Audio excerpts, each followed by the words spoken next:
Yo, yo, yo, what's goody? It's Bear in the building. Thank you for tuning in to another episode of Queen Talk. If you're new here, welcome. Make sure to hit that subscribe button, like button, leave a comment. Let us know what you think of this episode. Today's special guest is Yvette, based in Cali. Yvette, based in Cali. Another TikTok find. Thank you for joining me, Yvette. How you doing? I'm doing great. I'm doing great. A beautiful day. I'm sure it is over there too. You Oh, it you have is. beautiful I can't days all wait to year go round. outside. I mean, some days are a little colder, but they don't get crazy out here. Are you born and raised in Cali? Yes, I am. So that's Cali cold. That's what we call Cali cold. It's Oh, I know. Cali cold is nothing. I lived in Iowa for 9 years, so I know what real cold is. This yeah, ain't nothing. right. I moved to LA for one short year, and when I was there at the beginning I was like, yeah, this is nothing, but then towards the end I was like, okay, my body's adjusting to this Cali cold now. It is kind of a little chilly out here. Um Uh-huh. how have you liked the LA life? That's I mean, I'm not really in LA like that. or I the have a Cali. grandma who Yeah, lives you're out there, but out here it's nice. I live in Lancaster, so it's a lot calmer. Um, Not a lot of traffic, pretty chill. Very conservative though, but there's always conservative people everywhere. But yeah, yeah, but I like it. I mean, there's conservative people everywhere, but as recent the election, Cali was one of the very few blue um states. So, but where the county that you're Yeah, in is it's pretty so conservative. Yeah, yeah. is that where Lancaster's you were pretty born and conservative raised, or is that city. just where you? I was I was actually born in North Hollywood. And we moved up here to the AV after the Northridge Oh, earthquake that happened out there. Our apartment was like flat out, like it was gone. So we ended up moving out here and just been out here forever, basically. Hmm. jeez, that was. Yeah. How old were you when that happened? I want to say I was maybe two and a half, three when it happened. Okay, Hmm. Yeah. so you like the aftermath of everything, like growing up, like uh you didn't really, you were so young, you weren't like able to like grasp everything at that point in Yeah, time. what happened? Mm-mm. To me, it was just like we moved. Like we lived with my grandma for a little bit and then we moved out here. Yeah. And Yeah. you grew up with so you're Afro Latina. I don't think we mentioned that at all yet. And so you grew up with your mom and your dad, or was it just your mom? Yeah. Or okay. It was both my parents. Yep. It was. Okay. And Yeah. how was that upbringing for you? I know when I was like scrolling, it was more of a Latino upbringing that you grew up with. Yeah. Well, So yeah, because I'm fully Latina. So, like, my dad is from Panama and my mom's from Guatemala. So, both Central America. They migrated out here. My dad, when he was 18, I want to say 17, 18. My mom, when she was 22, I think it was. Yeah. So, Latina through and through. Yep. and I just, so like you spoke in a video of just like being like Afro Latina and like the Hmm. dynamics of that, and I'm just like, what has your experience been like with your upbringing, being Afro Latina? Yeah. So, it was very, I mean, I loved it. Like it was nice, but it wasn't until I got older that I realized how much racism there was where I grew up. Because I grew up very in a white like area. So Lancaster was very white when I was younger. It still is, but not as much. There's a lot more diversity now. But I also grew up in the church, and the church that we went to is called Lancaster Baptist Church, and it's huge and it's mostly white. But we went to the Spanish department. But even in the Spanish department, there was a lot of colorism it was still me, my sister, my dad. We were the only Afro-Latinos there. And so growing up, it was very hard to kind of figure out like where I fit in. And we really weren't talked to about what it was like to be Black in America. So we were just kind of like confused on why we were treated differently sometimes, or why we would get in trouble for certain things that other people didn't get in trouble for. Um, so just like a lot of bullying, honestly, to where you just didn't fit in, and it was just hard to find your people. And of course, like I would make my friends with Latinos mostly at that point when I was going to church. Um, and then obviously white people, then you had to fit in, a little bit. But yeah, so it was just difficult to figure out my own identity, especially growing up in a church where you're not really supposed to have an opinion on how things are supposed to be or when things just don't feel correct. But to them, it's correct because, it's a white world. So Yeah. yeah, Did you have those conversations like within your family of like, okay, just like how diverse you guys are and just like navigating the world? Did you have those conversations within like your household or just no, not at all. So we were just kind of out in the world being discriminated against and didn't really know why. So, like I said, like as I got older, I figured it out. I was like, oh, like this is why I was treated this way. Or this is why I get in trouble for this, and other people wouldn't. Or people would kind of like racially profile me and like expect me to act a certain way, but I'm just like this calm person that I'm just super chill. So like, I don't know. what It was age? just weird. Yeah, what age were you when you discovered that? Just go, oh, I was way older. I want to say to probably like my mid 20s. Like, I feel like it was recent. Yeah, mid Like what made 20s. you realize that? Like what was it like? Oh, okay, this Uh, is what was it like the final point was like, oh, okay, this is it makes I think I sense. just started to dissect things. So like, I was trying to figure out why I didn't really fit into the Black community because, um, obviously I look Black on the outside, but like, I don't really know a lot of the culture, so I would get made fun of because I didn't know like certain movies or like traditions that you just do as a Black person. And so I started like thinking like, dang, like I actually grew up watching a lot of like white people movies, if you want to call it that. And Same. Same. yeah, so it was like, oh, okay, yeah, yeah. There's like a huge different shift. And then I would talk to my Latino friends and like they're watching, novelas and stuff, and I didn't really watch novelas. Like, I think the only thing that like I would have in common with that was like watching this one show that was called Mujer Casos de la Vida Real. And it was basically just like stories, like real life stories, super dramatized into like a little show or episode or whatever. But yeah, so like I started dissecting that and I was like, yo, like actually growing up, I thought I was so, so Black, like the darkest person there. And I'm obviously really light skinned. And I was like, yo, I'm actually not that Black. Like, I'm not that dark. Like, I just felt like that because everybody around me was white. And I was like, okay, so this is probably why I would get bullied. This is why I would get in trouble by the teachers all the time for doing silly things that kids do. And yeah, and that's when I really started dissecting and trying to I really started to like not only bring in my Latin culture, but also like being Black and like accepting the fact that I am Black in America. And the reason why I get mistreated sometimes is because of that and not just because I don't even know. I really never had a reason. I just kind of let it brush off my shoulders and never really let it affect me because it was just what I was used to, but I never knew why. So that's when I finally realized why. Yeah. And Yeah.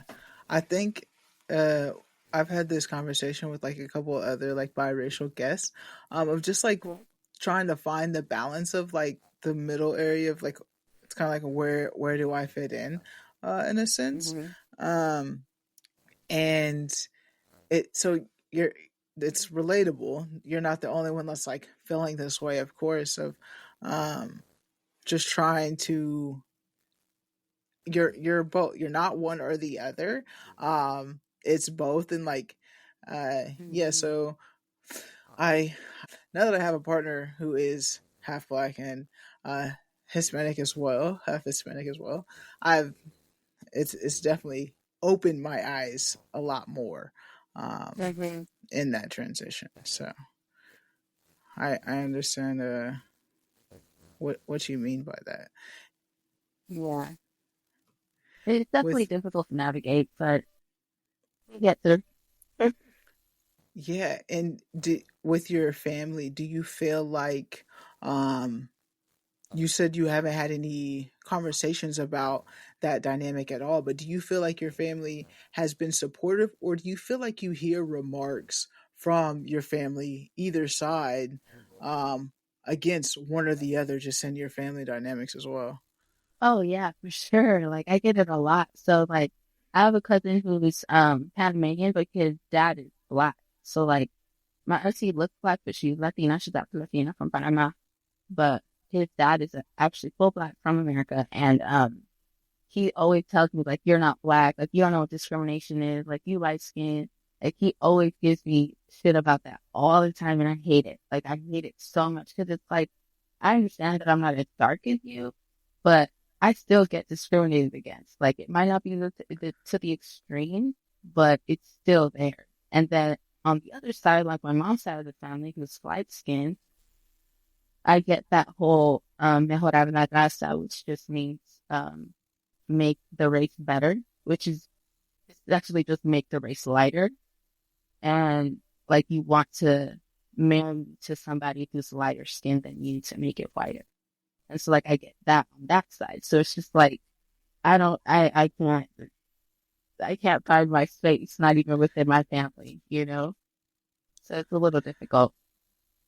And so like you said you can't find your space, but I found a video that you put about recently, just like joyful, which I think is Hmm.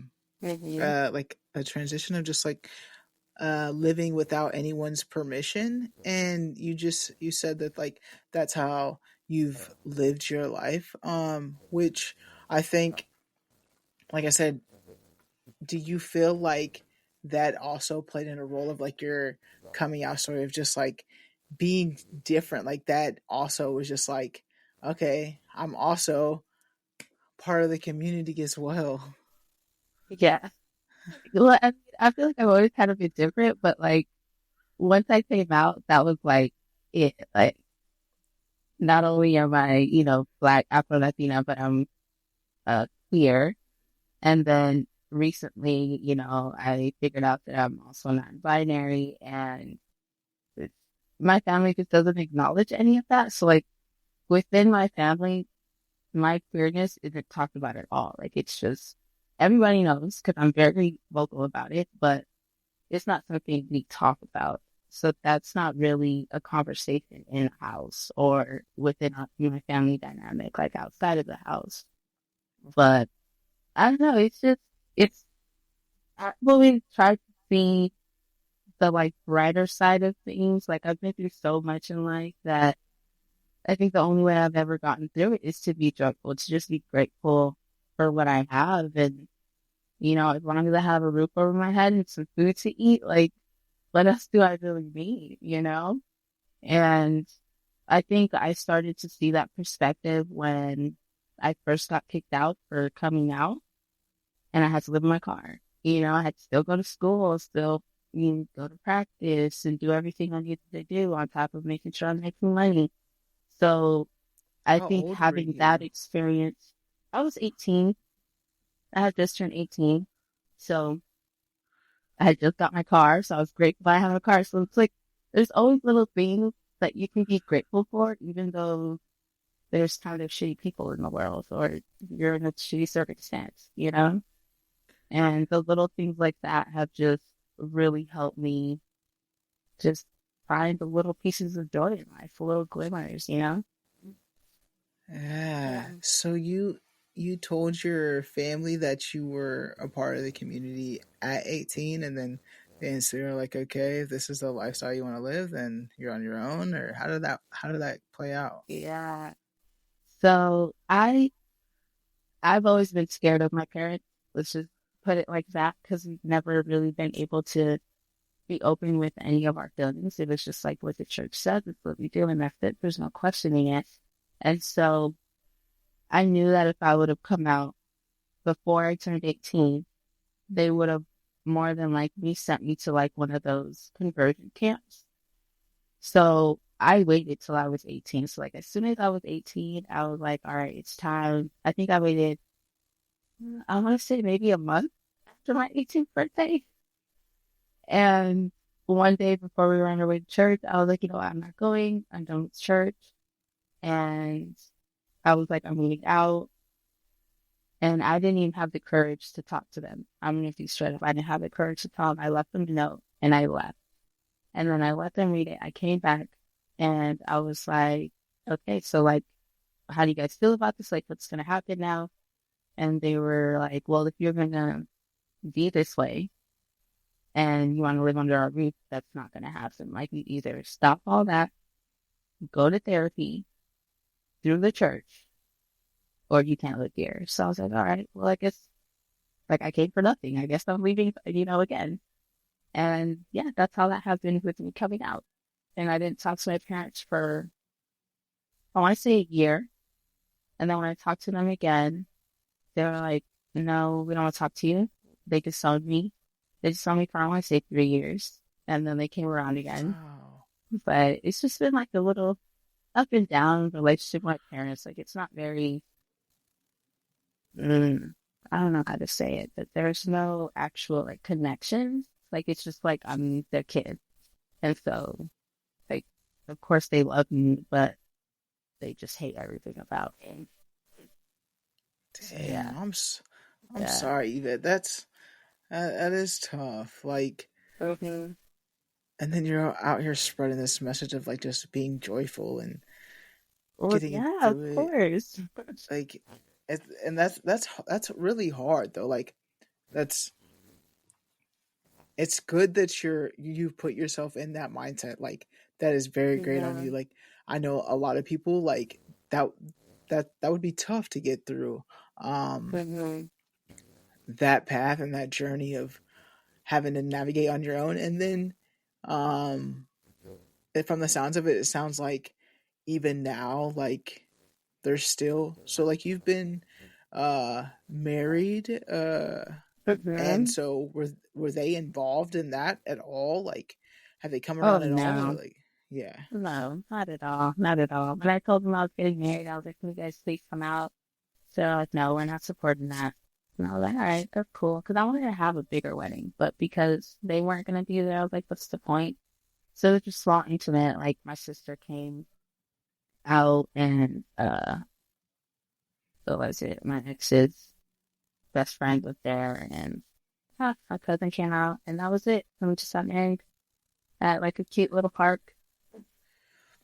But So would you say mhm, like that's the support system, that like that's your your sister? I see, like that's yeah. I see her in a few of your videos and stuff like that. Would you say like that's your support right there, and like that's your family's your sister, like has always been stuck by Oh you? yeah, for sure. Well, and that's recent. So like when I first moved out, there was a lot of tension between my sister and I, which I totally get just because of our background. We never really knew how to talk about our emotions or just be vocal with how we make each other feel in different ways. And so, I mean, we ended up having this conversation, I want to say a few years ago, where we both kind of apologized with how we went about me moving out, and her staying here with my parents and having to deal with the backlash of me leaving.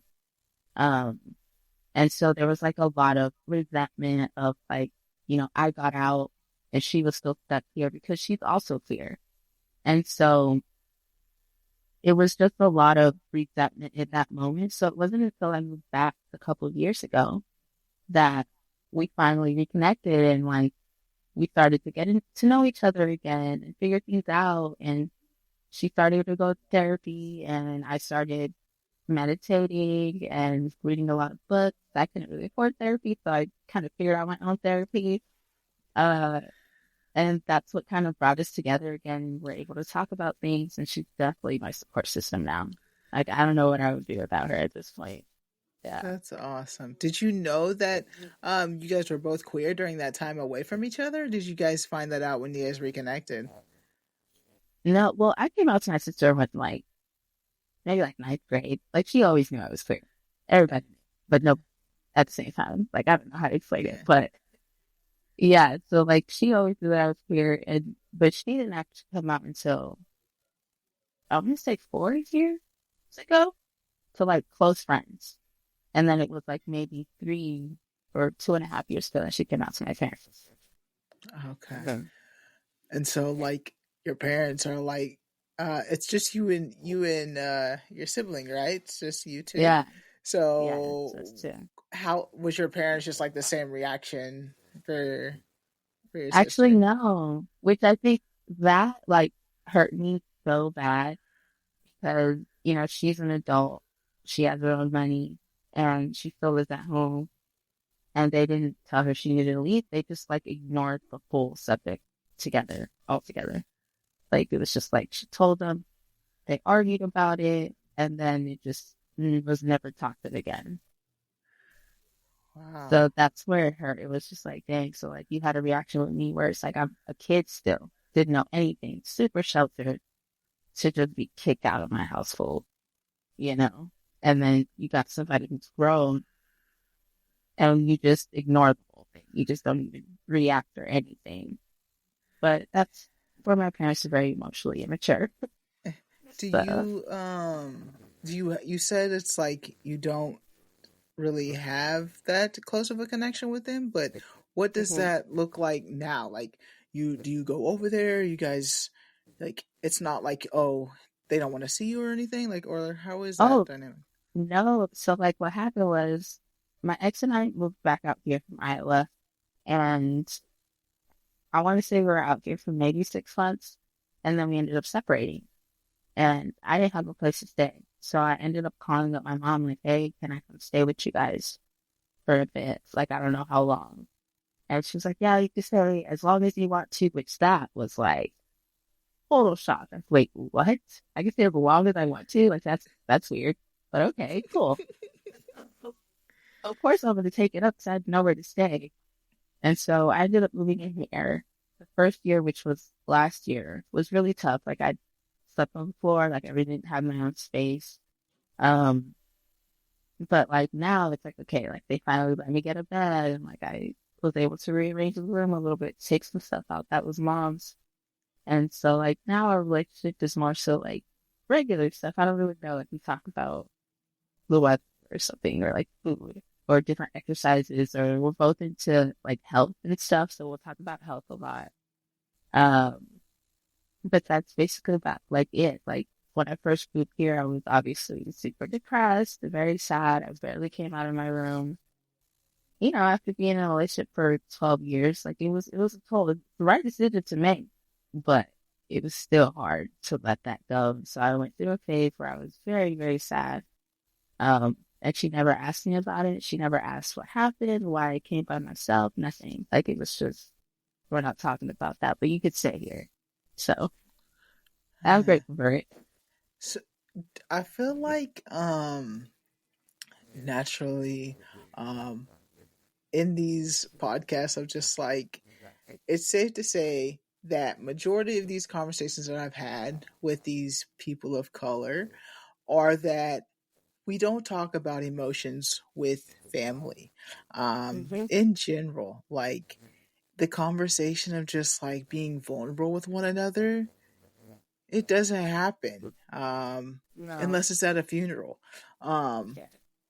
and i I think like hopefully like someone's watching this podcast and it's like okay maybe we can change that in our household of just like Yeah. having some uncomfortable conversations sometimes, but it doesn't always have to be uncomfortable either. Just Hmm. talking about emotions doesn't have to be uncomfortable. Let me say that. Right. Um, but just being vulnerable with one another and like being honest with where we are in life right now. Um, Mhm. and I've been doing better with doing that just with my friends in general, because I'm like trying to retrain my brain on that too, just so that I don't do the same cycle as well, just in my relationship. For example, me and my partner talking about emotions, like that took a lot. Like she's had to pull a lot out of me.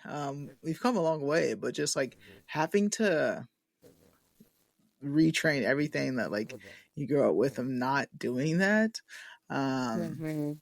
can be pretty tough. So yeah, because it's definitely just it's a way for us to survive, you know? Because when we were kids, like if I were to speak up about anything that was against church or me questioning something, immediately I'm getting in trouble, I'm getting yelled at.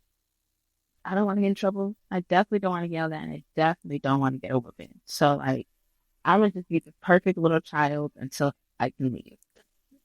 So that's And basically how I made it through.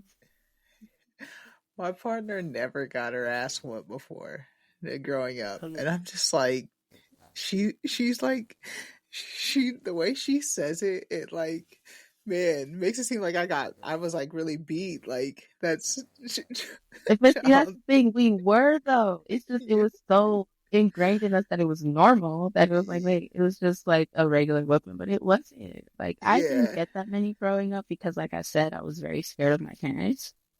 But my sister did a lot. She didn't shut her mouth. Like she would say what she needed to say, and I would just be like, "Mom, just be quiet. Just stop. Like it will stop if you stop talking.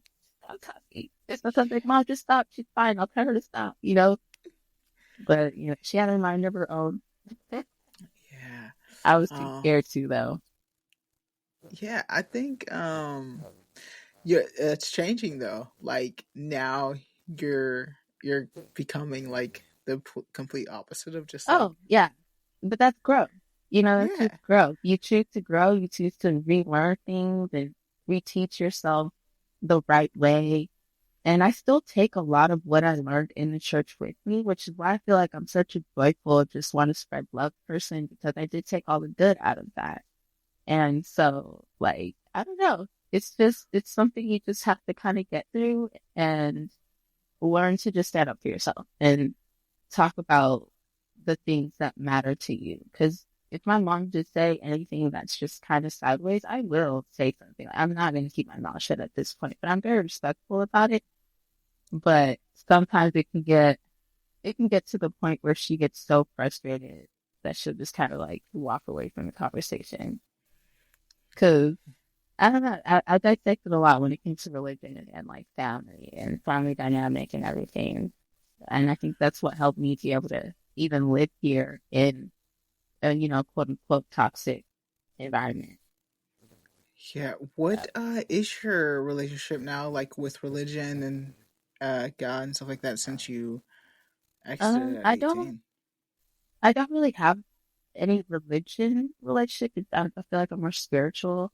I very much think that the energy you put out is the energy you get back. And I feel like the universe just has the best intentions for me. And that's the way I choose to live my life. Like things that happen that aren't, you know, necessarily awesome, they happen for a reason. And I always learn something from them. And it might hurt at the moment, but at the end of the day, like at the end of that tunnel, when you see that light, you realize like this is why I needed to go through it. And it's okay. Can't even be upset, you know? So Yeah. yeah. As yeah, and so you've been on a journey with since coming out at 18, and then now you said non-binary. When did and you said that was recently Mhm. you found yourself, like how did that come about for you? Yeah, so I started like okay, so I was like struggling in my relationship. I want to say 2020. It was like end of 2019, beginning of 2020. And I just decided to start like reading different books, meditating books, therapy books, getting to know your mind books, like just all types of books. And that's where I started realizing like I have been doing a lot of the things that I do with my life, how I portray myself, not for me, but for my partner. And even the way I dressed, I was very, very fun presenting, and it wasn't me and never felt like me. Since I was a kid, I remember always saying like, I just want to be Yvette. Like, I don't want to be a girl. I don't want to be a boy. I just want to be Yvette. Let me dress how Yvette wants to dress, you know? And I never understood why I wasn't able to do that growing up. And so when I started reading and I started really meditating and trying to figure my own brain out, like who I wanted to be as a person and how I wanted to be perceived in the world, I was like, you know what? I want to just be that. Like, I'm tired of being, this beautiful, feminine presenting person when that's not me. Like, I'm just Yvette. If I feel like wearing a dress today, I want to wear a dress and I'm going to wear it not because I'm a girl, biologically, but because I'm just Yvette and I just want to wear it today. And that's when I was like, okay.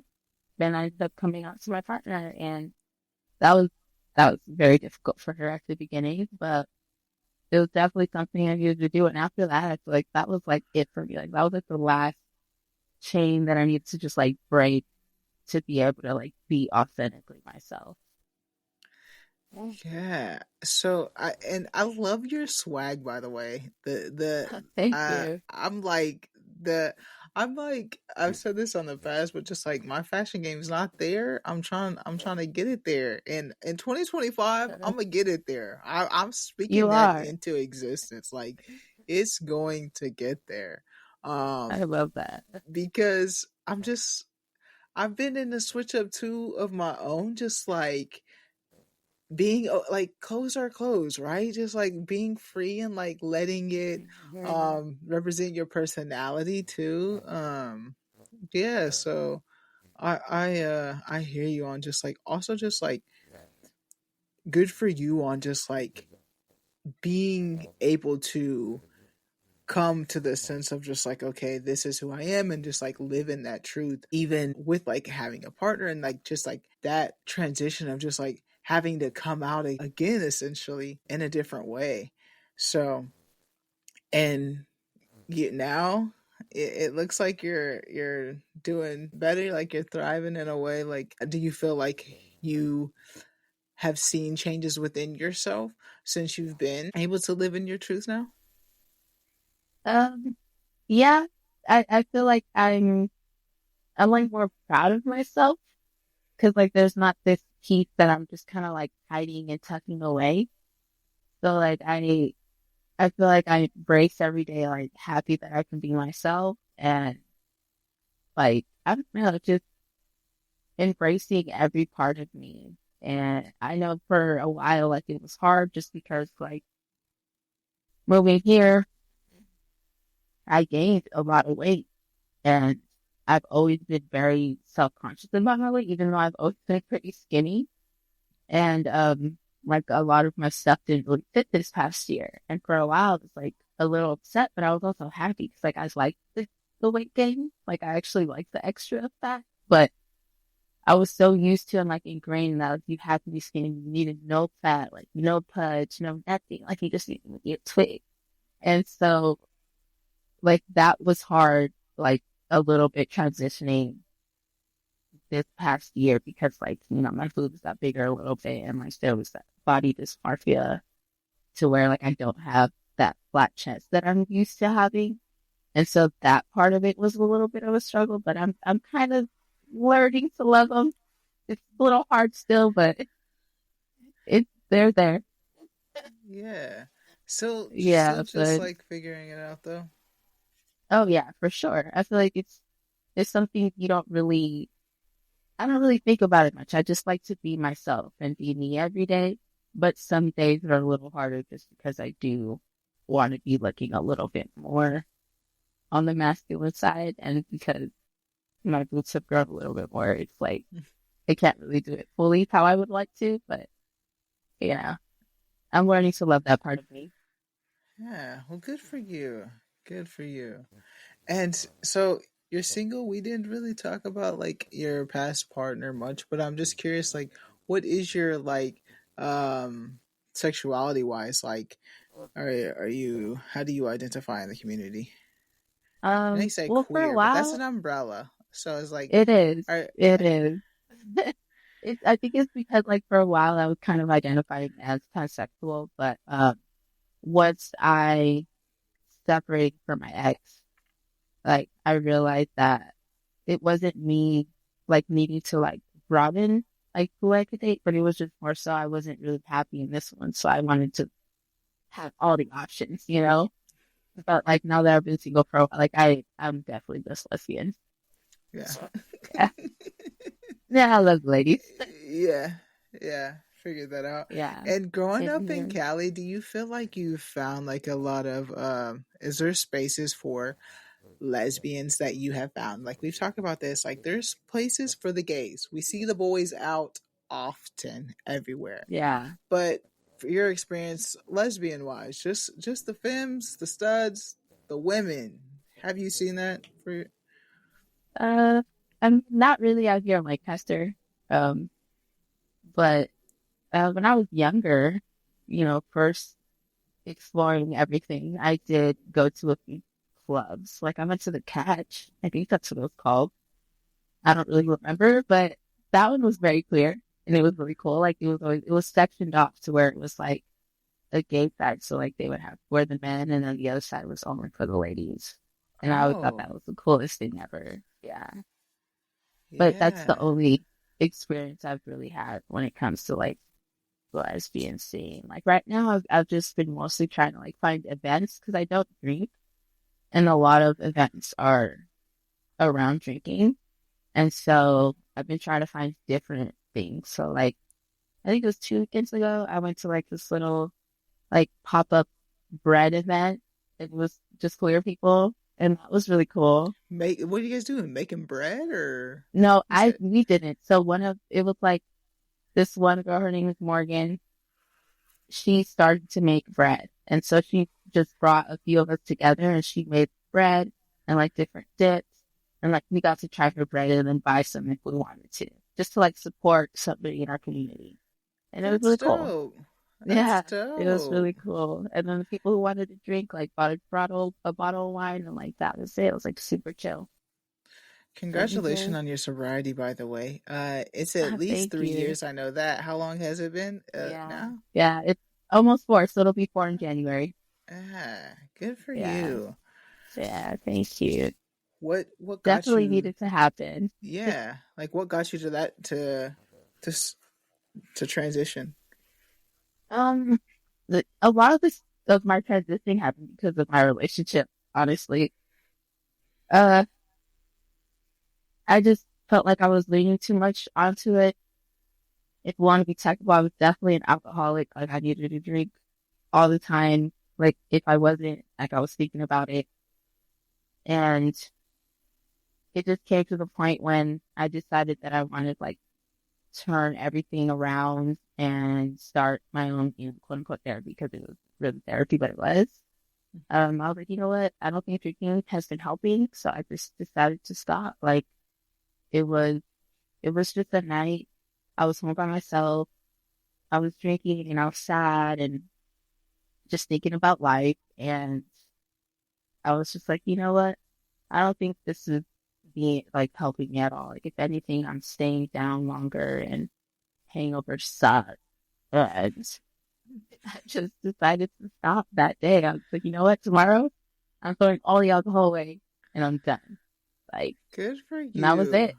So that was the Good for last time. you. Yeah. Cold turkey, Yeah. just like that. I love Literally. that. I don't know why I do stuff like that's how I went vegan too and vegetarian. Like I was like, you know what? I'm being Oh, you don't vegetarian. eat And I meat did it. either? No, no, Oh, no. how long has Yeah. that So been? that's been like 7 years. That's been a while. But I Well, still like, I like to say I'm like 90% vegan because I do enjoy pastries and I have like milk and eggs sometimes. And, I'll have like some wings sometimes, but it's rare. So it's like, I like to say I'm like 90-80% vegan.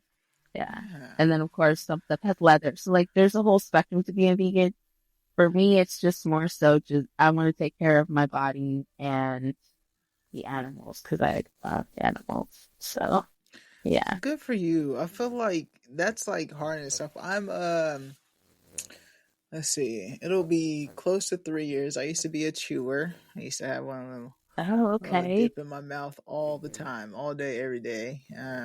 So it'll be 3 years on my birthday. I quit on my 30th birthday. So yeah, it's time to That's stop awesome. doing it. Congrats. Thank Yeah. you.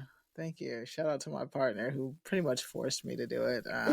But I uh, heard that that's hard to quit. That's hard to quit. Like for it sure. it is. I think about it That's still often really when they say hard. that bullshit of like it takes 31 days and shit like that. That's a lie. It's a lie. Nah.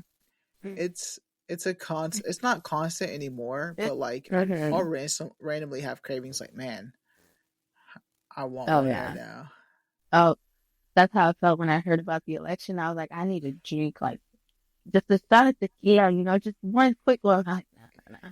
Let me just go work out. Yeah, and that's the thing. Like Yeah, especially when you do it just to like cope and avoid feelings. Like exactly. That's when you know yeah, you don't need to be doing it. right.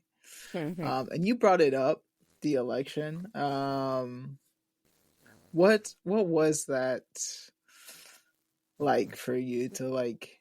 Because you, well, for one, like you're in Cali. What was it like to see like okay, my state, okay, but then just to like see all the red around you? What was it like? Mhm. Honestly, it was very heartbreaking. Like, if any, it just broke my heart because there's that much hate in the world, you know. I don't know. I just wish there was so much more love, but to see it in front of me, just like that many people decided to vote for this hateful man who not only hates on, minorities, but on women. Women who take care of all the men in the world, give birth to them, teach them. It just, it doesn't make sense to me. And it was just a very heartbreaking thing. Like I was angry at first, but it was just more so sadness. And I think that's mostly because I'm very like much an empath, so like I feel things very deeply, and it's very heartbreaking and disappointing to see that Yeah, so many people have this internal hatred towards women, towards minorities who aren't doing anything to you, like they're just living their life.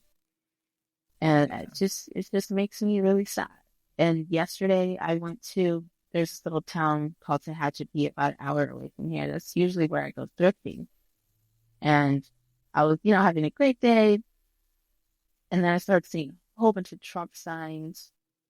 Um, we ended up going into one thrift store where they were in there actually talking about Trump, laughing at the fact that he won. And it was like, calling all this hate, like he's gonna make America great again and get rid of everything we don't need anymore. And I was just in there like, wow, like, this is really, y'all are really sitting here talking about this while I'm standing right next to you.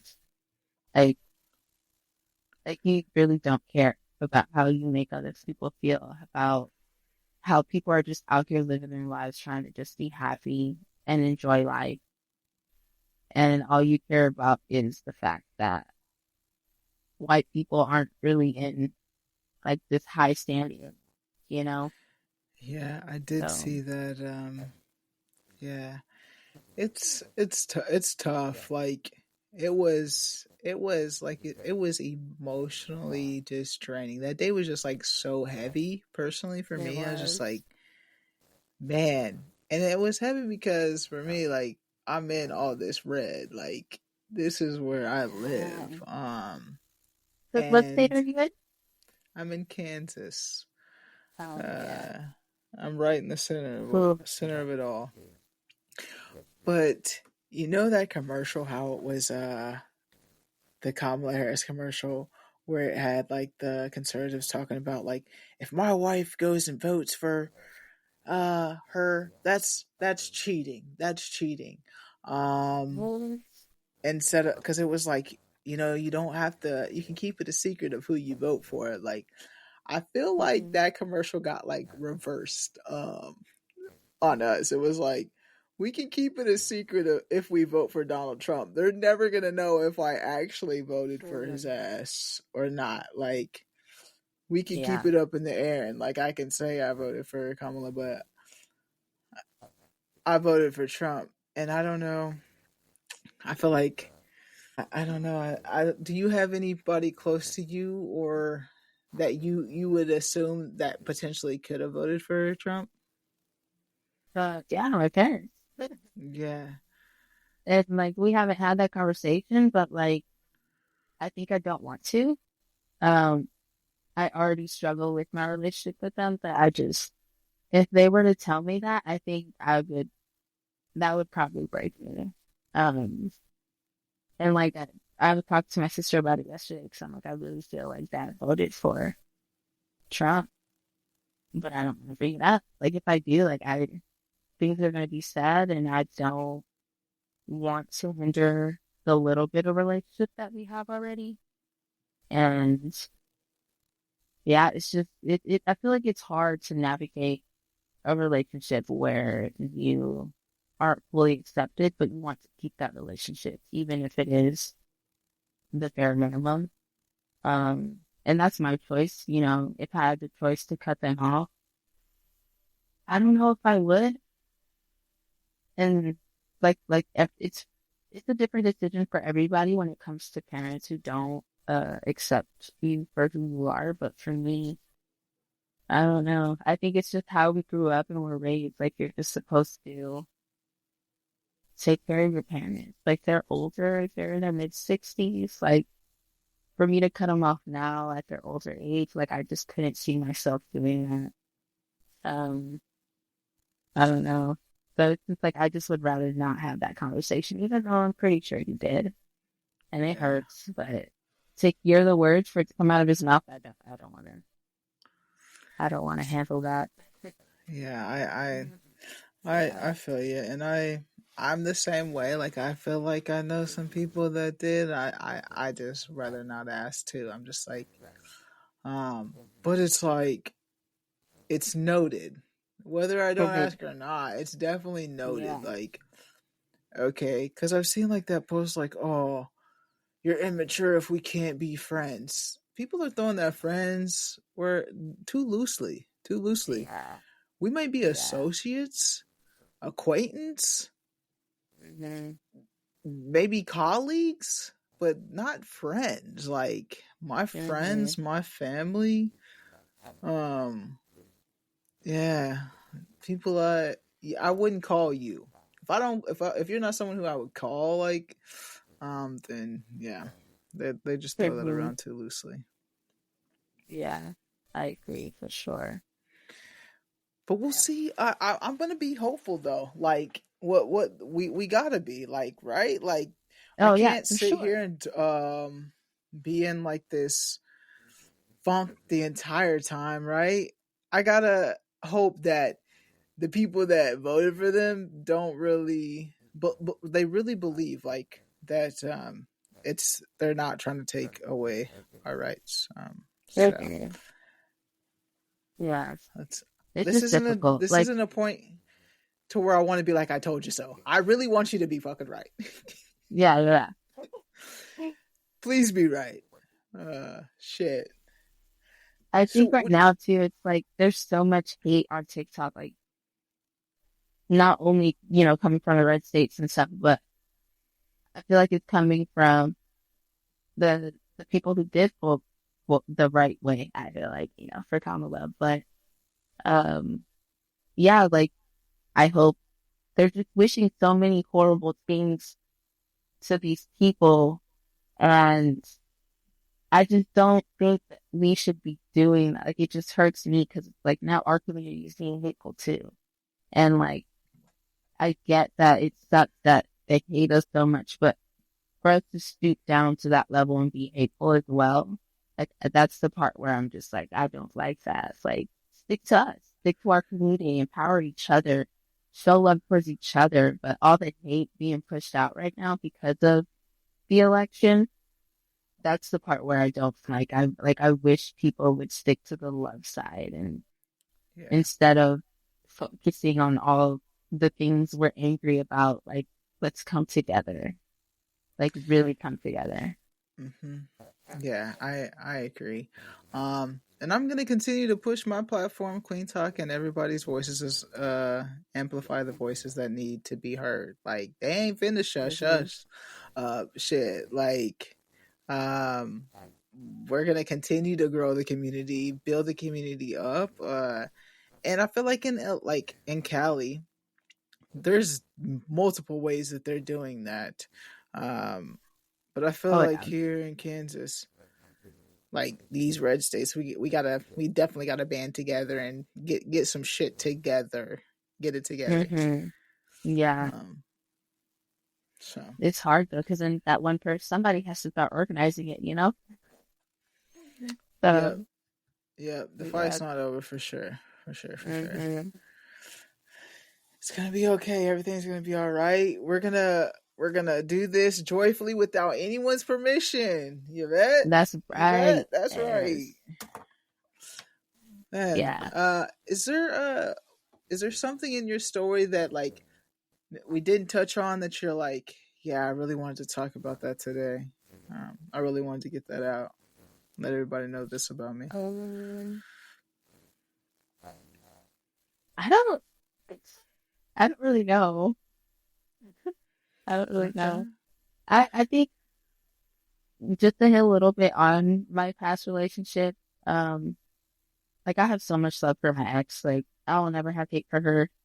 Uh, but I do want to say that if you're in a relationship, like you shouldn't like dim yourself down for that person, and you shouldn't let them control who you are as a person either, or for you to compromise your morals or who you want to be just because you want their love. Um, yeah, and then I don't know, because my relationship with her was, I feel like it was never really good. Like there was good moments, but it was never really like this pure love. But we were young when we met. Like we met at what, 18, 19. So like the end of me being 19 to her end of being 19, or yeah. So it was just like we're kids, we're growing up, but like we both had to figure ourselves out. And I became this person that I just, even thinking about the person I became, I hated it, you know, because I did become like vengeful, like because of how she would treat me, I would want to treat her horribly as well. And if you're ever in a situation like that, I just don't think you should be in that relationship, or you both need to seek therapy. And yeah, because I feel like if I would have listened to myself, listened to my body and how it reacted towards the things that I went through with her, I would have never stayed as long as I did, and I probably would have never married her, if I'm being honest. So I just want people to just like believe your intuition, like trust yourself. Because usually your body reacts to how somebody is treating you, if it's right or wrong, you know? So yeah, I think that Yeah. one's huge. Yeah. Thank you for Hmm. that. And that I think that is important. I think we fall into relationships and just become content, and then it's just like, this is what it is. Like, I'll Hmm. just do this because this is normalcy, and then if you have kids on top of that, then it's like, okay, Yeah. now we're just in it for the kids, and it's just the cycle. So you're definitely right Hmm. with just being true to yourself and really 100% before you make that commitment. It's a big commitment. Hmm. Yeah, it's huge. It's huge. Yeah, that person should be a reflection of you. And if somebody tells you like, oh, you're just like your partner and it doesn't sit well with you, you probably shouldn't be with them. Yeah. I like you learn a lot once you're older, but like as kids, like you're just not thinking straight, Yeah. the literal way. Yeah, the literal way. Yeah. What would you like to leave the audience with today? Is there anything else that you there's like, man, I want to leave the audience with this? Um, I would have to say to find joyful moments every day. There's always something that could just make your day. Like I was outside this morning with my dog and a leaf came down just like slowly, just spiraling down. And it was just so beautiful. So like find a moment every day where it's just beautiful. You just take the time to enjoy that, especially in nature. Nature is our best friend because it's just out here giving us oxygen, you know? And yeah, just find those beautiful moments in the day and it'll make Love your it. day a little bit better. Mhm. Love it. Love it. Love it. Love it. Thank you so much, Yvette. Like, I appreciate you coming on the Queen Talk. Of course, like I said, I just slid in the DMs and look where it got me. Like, I But I appreciate love you. it. Yeah, I seen your post. It was just like, hey, see these people that comment, and you just like don't really respond. It's just one of those days. I'm glad it wasn't one of those days that I hit you up and you actually Yeah. responded. Yes, me too. Because I'm like, I want like community to be more diverse. So this is awesome that you're doing this. Yeah, I love thank it. you. Yeah. I wanted to ask though before we leave about your TikTok journey. I like to ask this question just Oh, because okay. some people don't believe like it's like your growth on TikTok. Like within the last 3 years, huh? hmm Yeah. So like I didn't have TikTok before that. I was like, I'm never getting TikTok with time.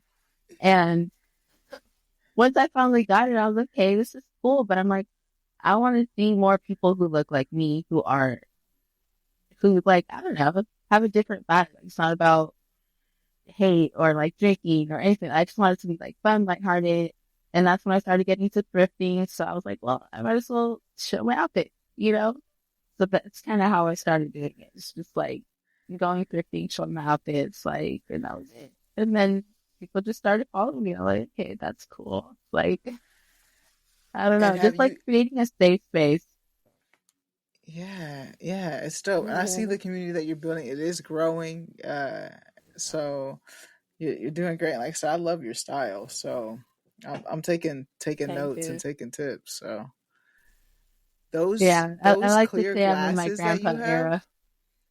Oh those yeah. clear glasses that you have Yeah, go they're on fucking Amazon for like hard, 10 bucks. hard. Thank you, Noted. thank you.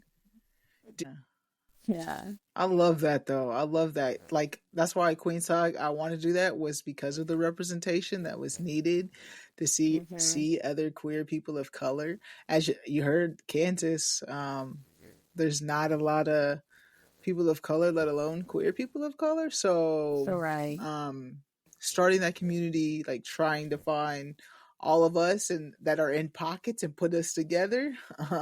hmm So yeah, I I hear what you're saying about that. It's definitely needed. Always, representation matters for sure. Whereas, Thank you so much for being a part of Queen Talk, uh, being vulnerable, sharing your story, and allowing others to see if they can relate and hear it and bringing joy to this podcast. Like, thank you. I appreciate it. yes, I love that. Thank If you. you guys want to be a guest on the podcast, there's a link below. If you guys have any questions that you would like to ask, there's a link below. But as always, family, friends, strangers, love. Be nice.